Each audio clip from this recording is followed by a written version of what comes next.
Headlines वॾी ते अवासा अहम ख़बर शेयर कंदासीं। पेशावर खां पीपी चेयरमैन बिलावल भुट्टो ज़रदारी सां स्क्वॉश जे आलमी चैंपियन जान शेर खान जी मुलाक़ात थी।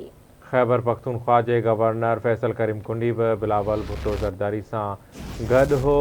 Taekwondo gold medalist Mamuna Nasir Baloch ऐं पाकीज़ा जी भी बिलावल भुट्टो ज़रदारी से मुलाक़ात थी है। मां ताइक्वांडो में पहिरें डैन ताईं पहुतो आहियां।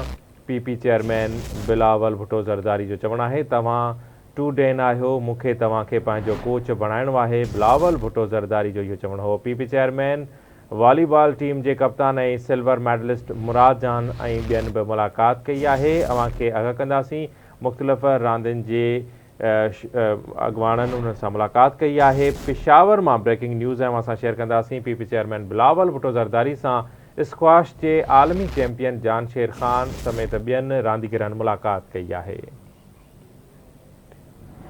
अहम ख़बर आहे अवासा शेयर कंदासीं। पेशावर खां पीपी चेयरमैन बिलावल भुट्टो ज़रदारी सां स्क्वॉश के आलमी चैंपियन जान शेर खान की मुलाक़ात थी है।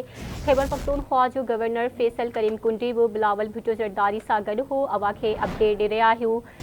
Taekwondo gold medalist Mamuna Nasir Baloch ऐं पाकीज़ा जी बिलावल भुट्टो ज़रदारी सां मुलाक़ात थी है।